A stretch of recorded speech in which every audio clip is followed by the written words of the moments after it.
오늘 주신 하나님 말씀 우리 함께 보시겠습니다. 데살로니가전서 5장 16절부터 18절까지 말씀 제가 먼저 읽고 그 다음에 한 목소리로 다시 한번 읽겠습니다. 항상 기뻐하라, 쉬지 말고 기도하라, 범사에 감사하라. 이것이 그리스도 예수 안에서 너희를 향하신 하나님의 뜻이니라. 아멘. 우리 한 목소리로 다시 한번 읽습니다. 항상 기뻐하라, 쉬지 말고 기도하라, 범사에 감사하라. 이것이 그리스도 예수 안에서 너희를 향하신 하나님의 뜻이니라. 아멘. 꽤 오래전에 인터넷에 올라온 글인데 재밌어서 다시 한번 소개해드립니다. 남편 팝니다 라는 그런 제목의 글이었습니다. 1996년 3월 영영 예식장에서 구입했고 구청에 정품 등록은 이미 마쳤습니다. 당시에는 신기해서 많이 사용했지만 그 이후에는 처박아 두었기에 사용 횟수는 얼마 되지 않습니다. 상태, 구입 당시 A급인 줄 알고 구입했습니다. 외관은 아직 쓸만합니다. 마음이 바다 같은 줄 알았는데 잔소리가 심해 사용 시 만족감은 떨어집니다. 음식물 소비는 동급의 2배입니다. 외형 및 디자인, 구입 당시는 최상품이었습니다. 기록지는 186cm라고 박바국이나 사실은 182 정도로 보입니다. 전체적으로 외관은 터프한 편이나 재롱도 잘 부립니다. 무게, 구입 초에는 70kg 정도 되었지만 최근에는 엄청 무거워졌습니다. 한사코 체중계를 거부해서 정확한 무게는 모르고 있습니다. 아끼던 물건인데 유지비도 많이 들고 성격장애가 와서 급매합니다. 구입하시면 덤으로 각 유흥주점 멤버십 카드와 아끼는 스팀 청소기, 유한락스 한 박스, 걸레 한 박스, 행주 한 박스를 덤으로 드립니다. 아마 웃자고 쓴 글 같습니다만, 그런데 웃으면서도 뭔가 한 번쯤 생각해 보게 하는 글이라는 생각이 듭니다. 살다 보면 모든 것이 익숙해져서 가정의 소중함도, 아내와 남편의 소중함도, 자녀의 소중함도, 교회의 소중함도, 건강의 소중함도 잃어버리고 살 때가 종종 있다 하는 생각이 듭니다. 아리스토텔레스는 이런 말을 합니다. 인간의 마음 중에 가장 쉽게 늙는 부분이 있다면 그것은 곧 감사하는 마음이라고 했습니다. 감사하는 마음이 작아지는 만큼 내 마음 상태가 그만큼 늙어졌다 하는 것 다시 한번 점검하는 계기가 되면 좋겠다 싶습니다. 인간의 마음 중에 가장 늙기 쉬운 마음이 감사하는 마음이라고 한다면 또 가장 황폐하기 쉬운 그 부분도 감사의 영역이겠다 싶습니다. 살다 보면 참 많이 사람들이 분에 가득 차서 산다 하는 것 느끼게 됩니다. 또 어떤 특정인들에게만 해당되는 것 아니고 분노를 주체하지 못해서 그렇게 충동 범죄를 일으키는 일들 갈수록 더 많아지는 그런 시대에 우리가 살고 있는데 내 모습 바라보게 되면 삶의 형편은 이전보다 분명히 좋아졌음에도 불구하고 감사는 많이 인색해졌고 감사하기에 그만큼 소홀해진 내 모습을 다시 확인하게 됩니다. 정말 감사를 잃어버리면 그만큼 인간의 삶이 황폐해지는 것 분명한데 그래서 생겨지는 또 하나의 아주 중요한 부분이 있는데 하나님과의 관계가 그만큼 더 멀어진다는 것입니다. 그래서 11월 한 달 주제를 더 감사, 뭐 감사라고 하는 주제를 정했습니다. 이미 감사하며 사는 우리들입니다.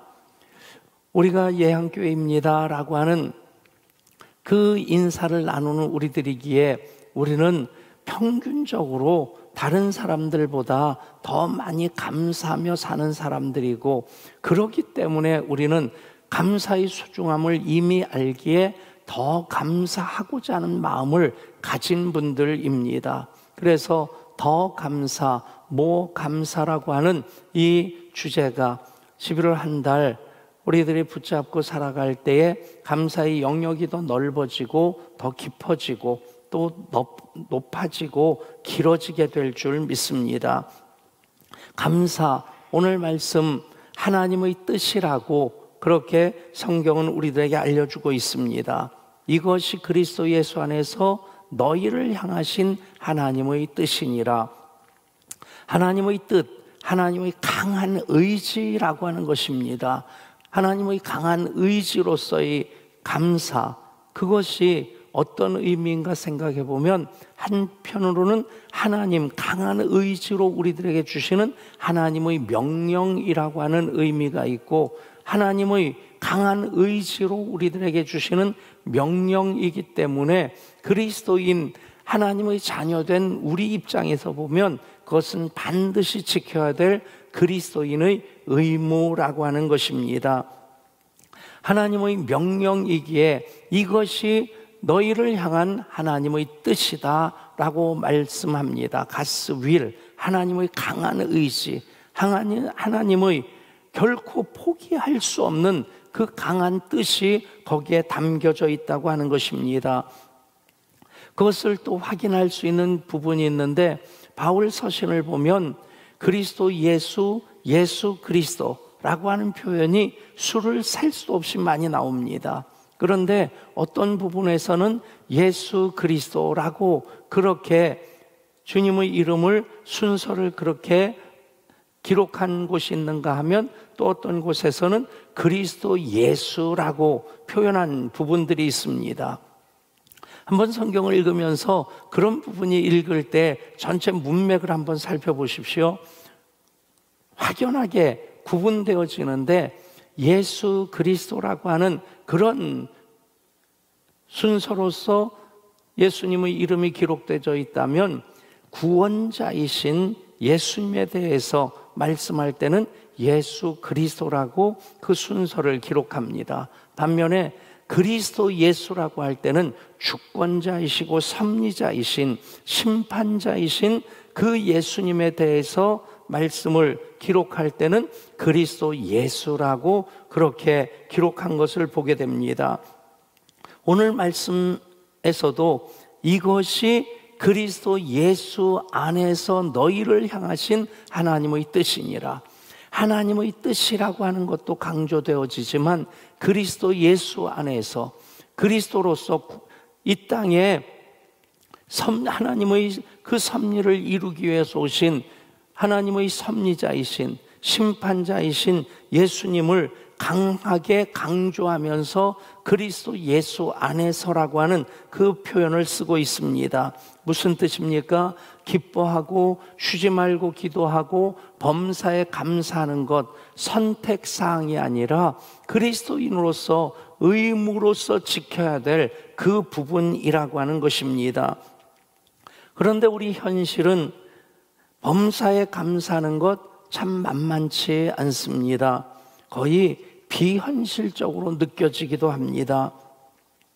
모든 사람들 감사하며 살기를 원하지, 누가 불평과 원망에 휩싸여서 그렇게 살아가기를 원하는 사람 있겠습니까마는 문제가 우리 사는 삶의 현실이 만만치 않다는 것입니다. 내 가족이 암 판정을 받고 항암 치료를 받고 있습니다. 내 자녀가 집을 나가 돌아오지 않고 있습니다. 아이가 수능 시험을 치렀는데 엉망으로 치렀습니다. 이력서를 수십 통 쓰고 백방으로 노력했는데 면접 한 번 보라는 연락 오지 않는, 여전히 백수 상태로 지내고 있습니다. 오랜 시간 기도했는데 응답이 되지 않습니다. 그렇게 정성 다해 VIP를 섬겼건만 여전히 오리무중입니다. 그런데 감사할 수 있겠습니까? 그러나 성경은 감사하라고 말씀합니다. 여러분, 이것이 그리스도 예수 안에서 너희를 향한 하나님의 뜻이니라. 형편이 어떠하든 감정이 어떠하든 상태가 어떠하든 무조건 절대적으로 감사라고 하나님은 명령하십니다. 여러분, 우리 입장에서 감사를 선택하라고 하시는 것이 아닙니다. 하나님 주시는 명령을 의무로서 받아서 그렇게 지키라고 하는 굉장히 강한 명령이 바로 오늘 말씀입니다. 사랑하는 여러분, 성경도 이 부분에 대해서 양보하라고 하지 않습니다. 양보의 여지를 남겨두고 있지 않습니다. 선택의 여지를 남겨두고 있지 않습니다.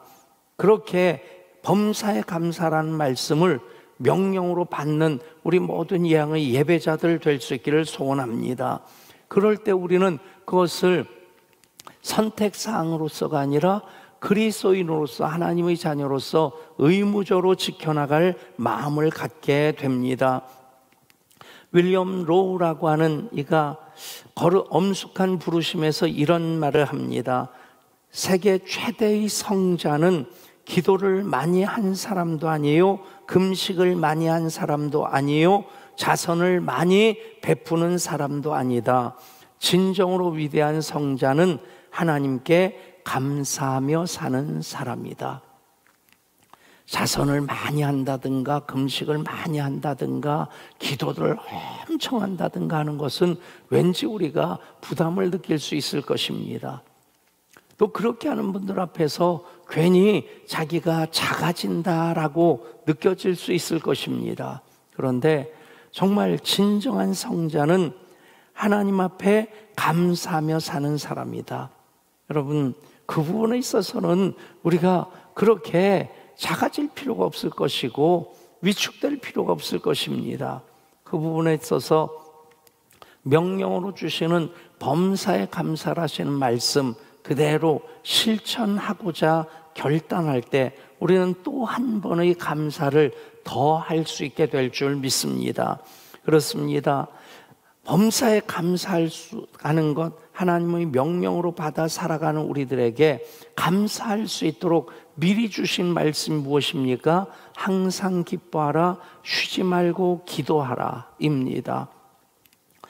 전체적인 문맥에서 보면 이것이 셋 다 중요한 일인데 항상 기뻐하고 쉬지 말고 기도함으로써 범사에 감사할 수 있게 된다 하는 그런 흐름으로 이어지는 것을 볼 수 있게 됩니다. 항상 기뻐하는 것, 이 항상 기뻐하라고 하는 것은 감정적으로 어떤 환경 속에서만 기뻐하는 것 아니고 언제나 기뻐하는 사람으로 살아가라는 얘기입니다. 성경에도 기쁨이라고 하는 것을 표현하는 단어가 두 가지가 나옵니다. 하나는 마소스라는 단어고 또 하나는 카라라는 단어입니다. 마소스라고 하는 것은 조건적인 상황적인 그런 가운데서 기뻐할 수 있는 것을 얘기합니다. 예를 들어서 기도가 응답되었다, 또 돈이 많이 생겼다, 출세했다, 뭐 그런 것들 조건적으로 그렇게 기뻐할 수 있을 때 마소스라고 하는 표현을 쓰는데, 그런데 본질적으로 기뻐해야 된다 할 때 쓰는 말은 카라라는 그 단어입니다. 본질적으로 기뻐해야 된다. 여러분, 세상적인 조건을 넘어서는 기쁨을 말씀합니다. 카라의 기쁨은 하나님이 계시기 때문에, 하나님의 자녀이기 때문에, 성령님 안에서 내가 거하고 있기 때문에, 그래서 어떤 감정이나 상황적인 그 상태와 상관없이 언제나 기뻐할 수 있는 이유가 이미 내 속에 내재되어 있는 것입니다. 그래서 로마서 14장에서 이렇게 말씀합니다. 하나님의 나라는 먹는 것과 마시는 것이 아니요 오직 성령 안에 있는 의와 평강과 희락이라. 이로써 그리스도를 섬기는 자는 하나님을 기쁘시게 하며 사람에게도 칭찬을 받느니라. 아멘. 그렇습니다. 하나님을 기쁘시게 하는 자, 하나님을 기쁘시게 해야 되는 이유가 무엇입니까? 하나님께서 기뻐하심으로 존재하시는 분이시기 때문에 그렇습니다. 성경에서 가장 먼저 기뻐한 분이 누굽니까? 하나님이십니다. 하나님께서 하나님의 기뻐하시는 뜻으로 빛이 있으라 하시니 빛이 있었고 모든 것을 만물을 창조하시면서 보시기에 좋았더라. 창조된 모든 것들을 보시면서 특별히 하나님의 형상대로 지음 받은 사람을 보시면서는 보시기에 심히 좋았더라. 하나님은 기뻐하심으로 그 일을 시작하셨고 하나님 행하신 모든 일들로 기뻐하시는 분이셨습니다. 그래서 이 세상의 모든 역사는 하나님이 기뻐하심으로부터 시작된 것입니다. 아멘.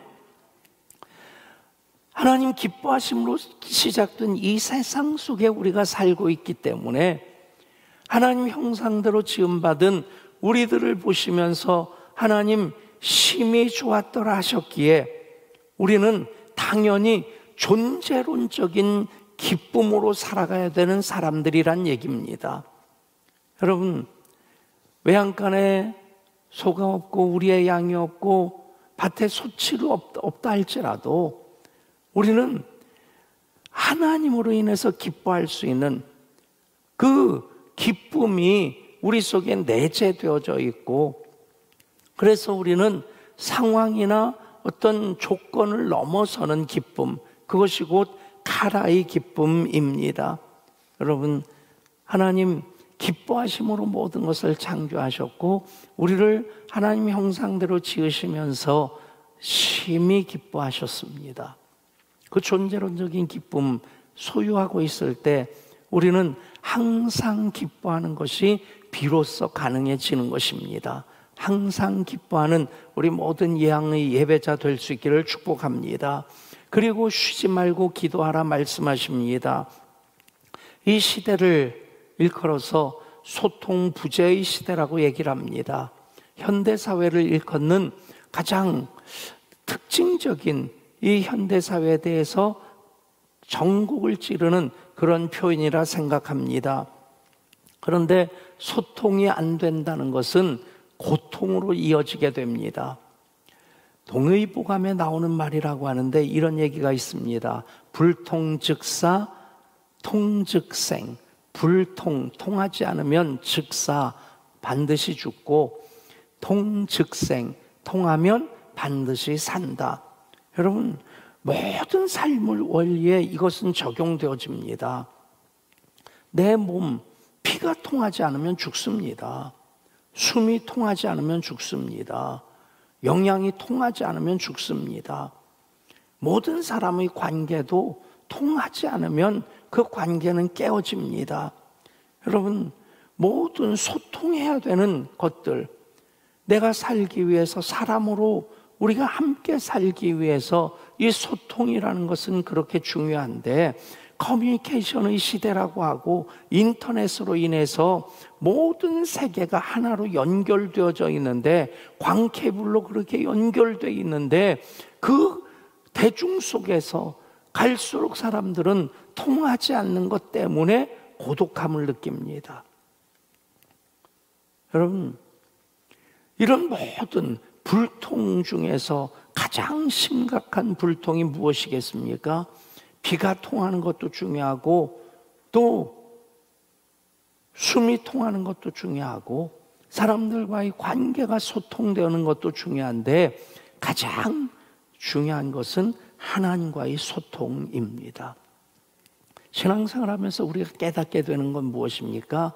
다른 것이 다 막혀 있는 것 같은데 다른 것들이 다 불통인 것 같은 그런 상황이라 할지라도 하나님과 소통되어질 때 하나님과 통할 때에 내 마음이 뻥 뚫리고요. 그때부터 우리가 깨닫게 되는 건 무엇입니까? 경험하게 되는 건 무엇입니까? 막혔던 것들이 불통되던 것들이 하나하나 통하기 시작한다는 것입니다. 아멘. 그래서 가장 중요한 것 하나님과 통하는 것입니다. 하나님과 소통하기 위해서 가장 필요한 것이 무엇입니까? 기도입니다. 기도는 내가 필요한 것 구하기 위해서 그렇게 하나님 이름 부르는 것이 아니라 영혼으로 호흡하면서 하나님과 대화하는, 하나님과 소통하는 가장 중요한 통로라고 하는 것입니다. 그렇습니다. 그렇게 존재론적으로 기뻐할 때에 우리는 항상 기뻐할 수 있게 되고, 하나님과 영혼의 호흡으로 하나님과 소통하는 그 관계가 이어지게 된다면 우리는 쉬지 않고 기도하는 하나님과의 소통의 삶을 살아갈 수 있게 됩니다. 그 결과로서 우리는 범사에 감사하는 것, 선택이 아닌 그리스도인의 의무로서 하나님 주신 명령으로 받을 수 있게 되는 것입니다. 항상 기뻐하고 쉬지 않고 기도함으로써 범사에 감사하는 모습, 어떤 조건을 넘어서서 의무로서 감사하는 그 모습을 우리는 하박국 선지자의 감사에서 찾아볼 수 있게 됩니다. 비록 무화과나무가 무성하지 못하며 포도나무에 열매가 없으며 감람나무에 소출이 없으며 밭에 먹을 것이 없으며 우리의 양이 없으며 외양간에 소가 없을지라도 나는 여호와로 말미암아 즐거워하며 나의 구원의 하나님으로 말미암아 기뻐하리로다. 아멘. 여러분, 이 고백이 우리 모든 예배자들의 고백이 될 수 있기를 원합니다. 그런 상황은 분명히 아닐 것입니다. 살펴본다면 모든 것이 다 없는 사람, 적어도 대한민국에 사는 사람 중에는 단 한 사람도 없겠다 싶습니다. 무화과나무 무성치 못하고 포도나무에 열매가 없고 감람나무에 소출이 없고 밭에 먹을 것이 없고 우리의 양이 없고 외양간에 소가 없다. 여러분, 없다 생각할 때에 있는 것 한번 생각해 보십시오. 없는 것보다 있는 것이 훨씬 더 많습니다. 하박국 선지자가 이 존재론적인 감사를, 절대 감사의 삶을 살 수 있었던 이유는 여호와로 말미암아 기뻐할 수 있었기 때문입니다. 그것이 바로 존재론적인 기쁨입니다. 그렇게 산 또 한 사람을 소개합니다. 송명희 시인입니다. 1963년생으로 태어난 지 며칠 만에 의료적인 사고로 인해서 이제 뇌성마비로 평생을 살아가고 있는, 공평하신 하나님이란 책에서 이렇게 얘기를 합니다. 1963년 어느 초여름 나는 태어났다. 어머니의 양수가 터져 9달 만에 세상에 나온 나는 여물지 못한 계란처럼 힘없이 살다가 생후 일주일쯤 지난 하루 저녁 동안 숨이 멈추었다. 자유롭지 못한 몸과 가난한 집안 살림에 여러 가지 억누르는 환경들이 나를 날마다 서글프게 했지만 그 속에서 17세의 방황과 설레던 가슴으로 하나님을 만나서 사는 목표를 가졌다. 초등학교 문턱조차 밟지 못한 나에게 하나님은 시를 불러주셨다. 송명희 시인의 나입니다. 나 가진 재물 없으나, 나 남이 가진 지식 없으나, 나 남에게 있는 건강 있지 않으나, 나 남이 없는 것 있으니, 나 남이 못 본 것을 보았고, 나 남이 듣지 못한 음성 들었고, 나 남이 받지 못한 사랑 받았고, 나 남이 모르는 것 깨달았네. 공평하신 하나님이 나 남이 가진 건 나 없지만, 공평하신 하나님이 나 남이 없는 것 같게 하셨네. 뇌성마비 시인으로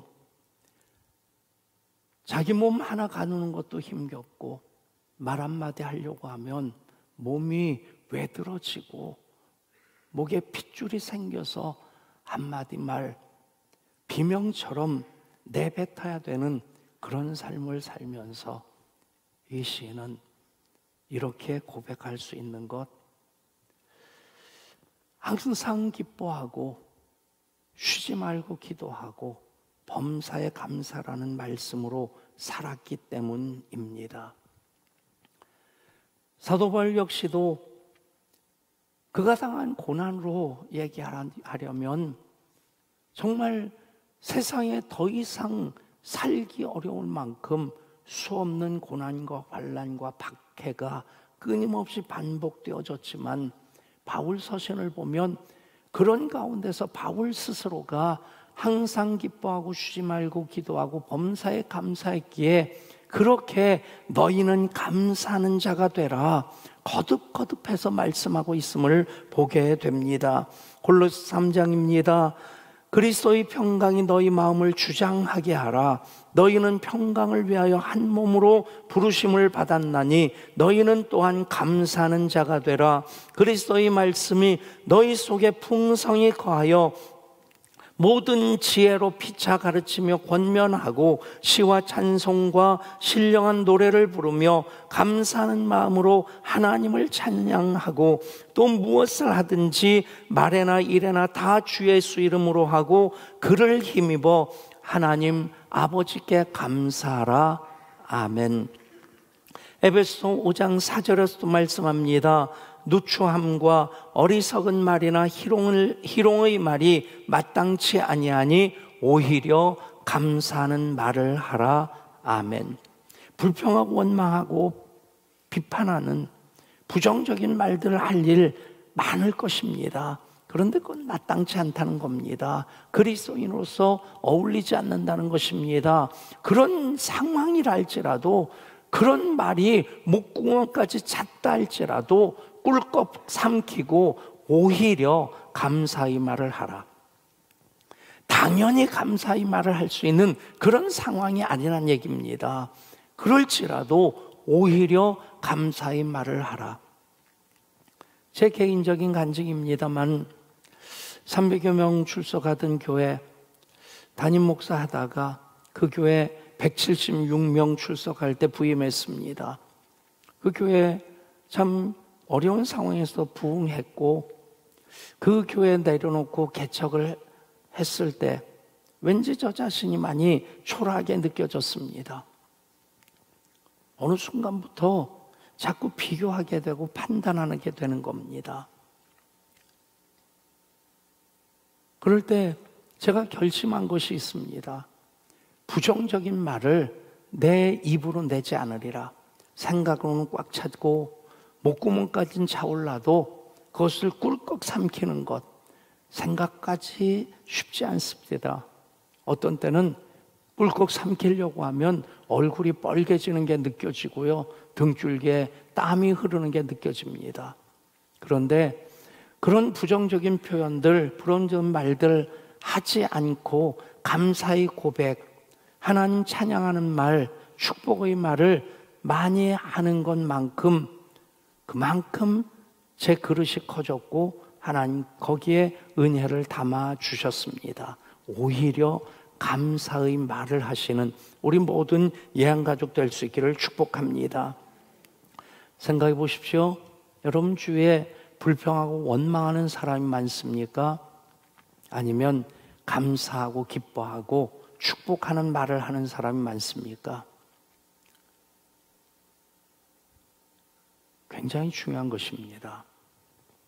내가 불평하고 원망하는 말을 많이 하면 내 주위에 그런 사람이 많이 있습니다. 내가 감사하고 기뻐하고 축복하는 말을 많이 하면 내 주위에 그런 사람들이 많이 생겨집니다. 다른 사람들 불평하고 원망하는 말 계속 듣는 것 힘듭니다. 마찬가지로 내가 불평하고 원망하는 말 많이 하면 할수록 내 주위에 있는 사람들이 힘들어집니다. 그런데 생각해 보십시오. 그런 말을 하나님께 올려드린다면 하나님께서도 기뻐하지 않으실 것입니다. 하나님을 기쁘시게 하는 자가 되는 것, 감사의 말을 많이 하는 것입니다. 항상 기뻐하는 것입니다. 쉬지 않고 기도하는 것입니다.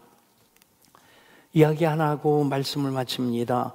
종수라는 가난한 집 아이가 평생 소원이 의사가 되어서 돈 많이 벌어 이 가난을, 지긋지긋한 가난을 벗어버리고, 그리고 엄마 속옷 한 벌 사드리는 것이 어렸을 때 지긋지긋한 가난 속에 살아가는 이 아이의 소원이었습니다.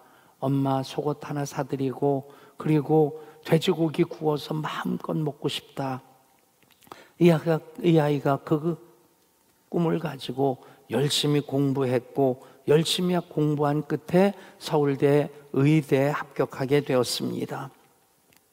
의대 졸업하고 서울대병원에서 인턴으로 첫 월급을 받게 되었을 때 얼마나 기뻤는지, 그 인턴 월급 얼마 되지 않는 것 그거 붙잡고 집을 향해 뛰어가는데, 그런데 정육점 앞을 지나갈 때 생각이, 정말 내가 어렸을 때부터 돼지고기 구워서 엄마랑 마음껏 먹고 싶었는데 그것 한 근 사가지고 갈까?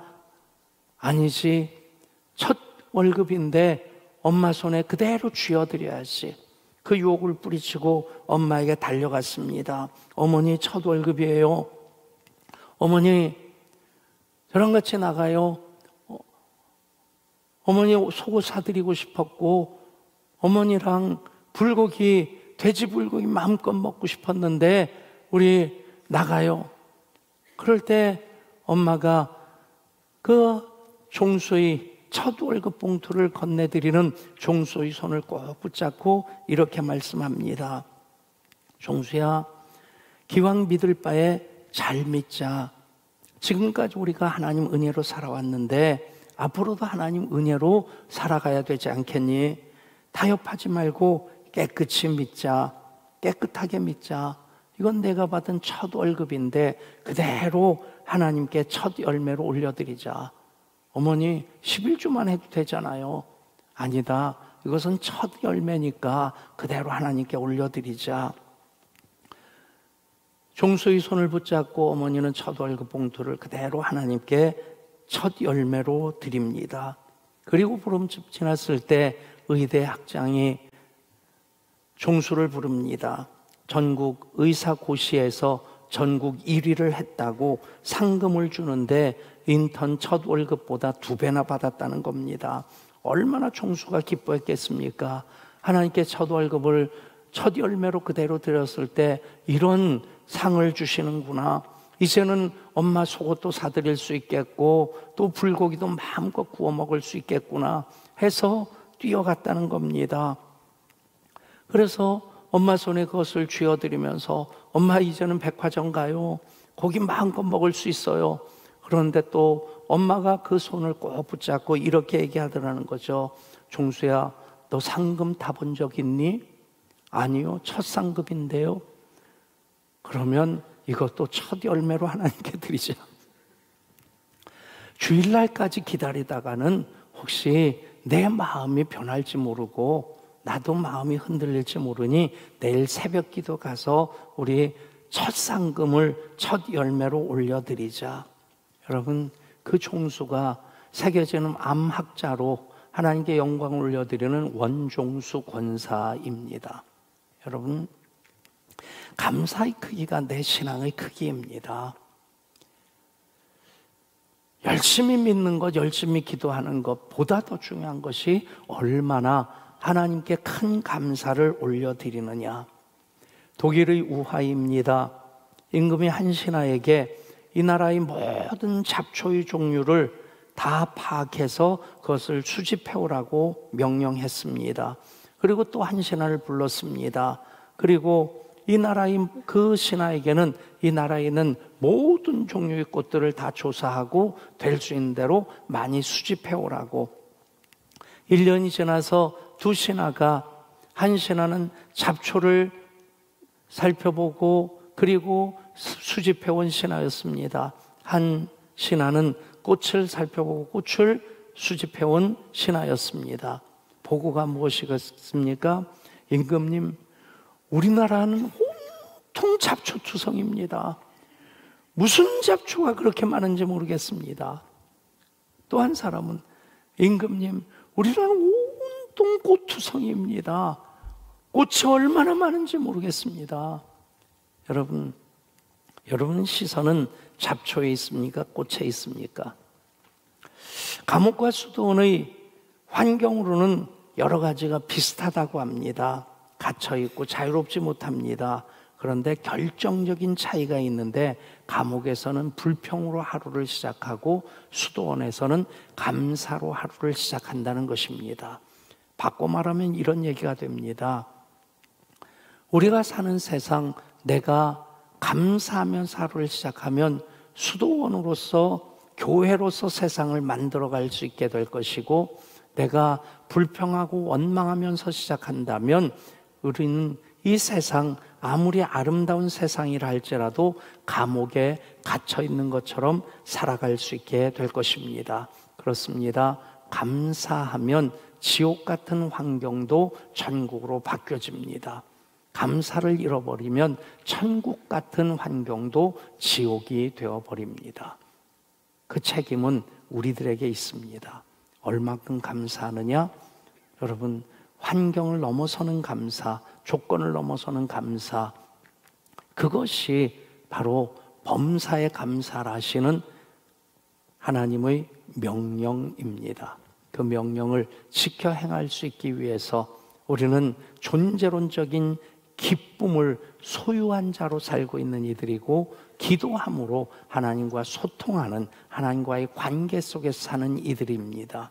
그래서 감사의 달, 더 감사, 뭐 감사, 계속해서 감사의 그릇을 키워나가는, 감사의 고백을 한마디라도 더 하면서 살아가는 우리 예한가족 되시기를 감사의 주인 되시는 우리 주님 예수 그리스도 이름으로 축복합니다.